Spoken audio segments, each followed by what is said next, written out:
Pemirsa, aliran investasi ke sektor komponen otomotif menjadi sinyal iklim usaha di tanah air cukup kompetitif. Ini membuktikan berbagai langkah dan kebijakan ekonomi perlahan merangsang masuknya modal asing di Indonesia. Potensi perlambatan aktivitas perekonomian serta tekanan inflasi di dalam negeri ternyata belum berimbas meredam geliat investasi industri otomotif. Meski sektor ini diprediksi tumbuh stagnan, namun investasi komponen dan suku cadang terus meningkat.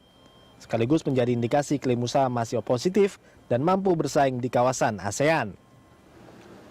Menteri Perindustrian Saleh Husin mengatakan pihaknya terus menjaga iklim investasi dan usaha makin kondusif lewat strategi keringanan pajak serta biaya masuk yang ditanggung pemerintah. Di antaranya dengan pendirian pabrik PT Furukawa Mobil Baterai Manufacturing di Cikampek, Jawa Barat yang memproduksi aki mobil maupun aki motor. Kerjasama ini berpeluang menjadikan Indonesia sebagai basis produk otomotif di ASEAN dan juga di dunia. Salah satu pabrik aki yang baru yang kapasitasnya cukup besar, yaitu sekitar 3 juta unit per tahun. Dan ini memang baru kira-kira dengan 3 juta itu baru merebut pangsa pasar sekitar 7%.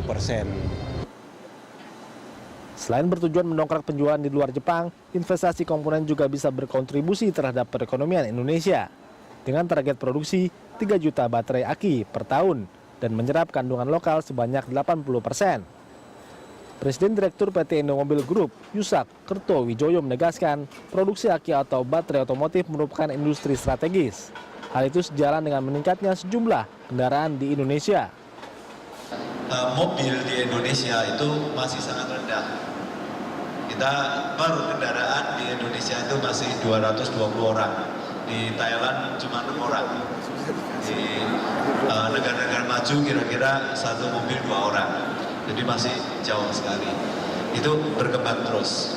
Oleh karena itu kita perlu industri baterai. Di samping itu baterai juga diperlukan untuk semua segi kehidupan kita.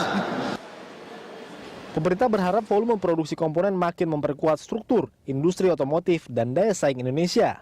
Di samping bisa menyerap tenaga kerja Indonesia karena melibatkan sumber daya lokal termasuk supplier bahan baku dan komponen lokal. Anggi Natalia, Satria Atmojo, Berita 1 Jakarta.